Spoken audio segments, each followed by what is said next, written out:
I didn't say anything when my daughter-in-law placed my grandson in my arms. I almost did. The words reached my throat and stopped there. Can you keep him today? She asked, already gathering the diaper bag. Then, almost as an afterthought, she added, you can just cancel your doctor's appointment.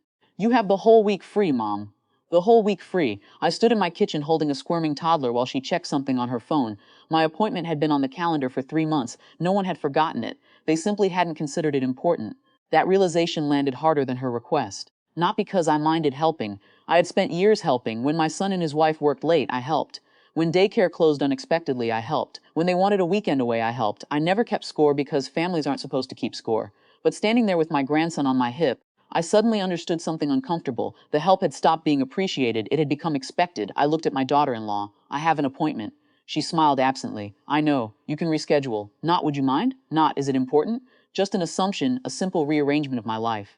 The same way someone might move a chair. I felt strangely tired, not angry, just tired. So I said the one thing I rarely said. No. She looked up. For a second, she seemed genuinely confused. What do you mean? I mean, I have an appointment. Silence stretched between us. She glanced toward the clock. But we both have work. The word both lingered in the air, as if work counted, as if retirement meant existing in a permanent state of availability. My son arrived moments later. The conversation repeated itself, different voices.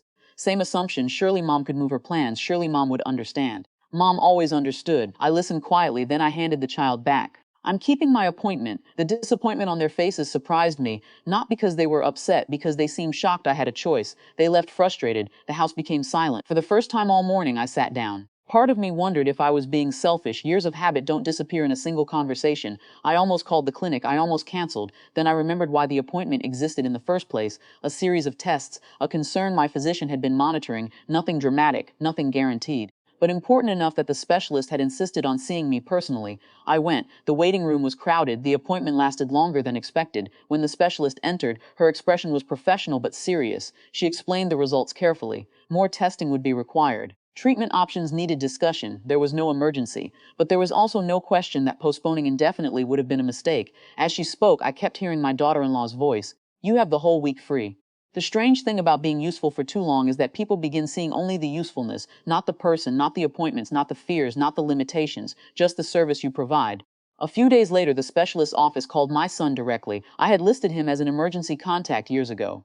The nurse needed information regarding scheduling, that was all, a routine conversation, but it was the first time my medical situation became real to him, not because I had hidden it, because no one had asked. That evening he came over alone. His posture was different, less certain. He sat across from me at the kitchen table. You should have told us. I almost laughed. Instead, I looked at him gently. His eyes dropped, and in that moment, I saw understanding arrive. Not complete understanding, not perfect understanding, just enough to make him uncomfortable.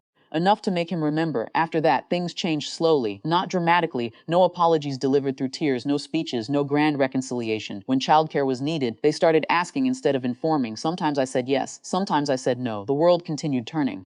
The hardest adjustment wasn't theirs, it was mine. Learning that boundaries feel selfish when you've spent years without any. The family remained imperfect. Occasionally old habits returned. Occasionally assumptions slipped out. But something important had shifted.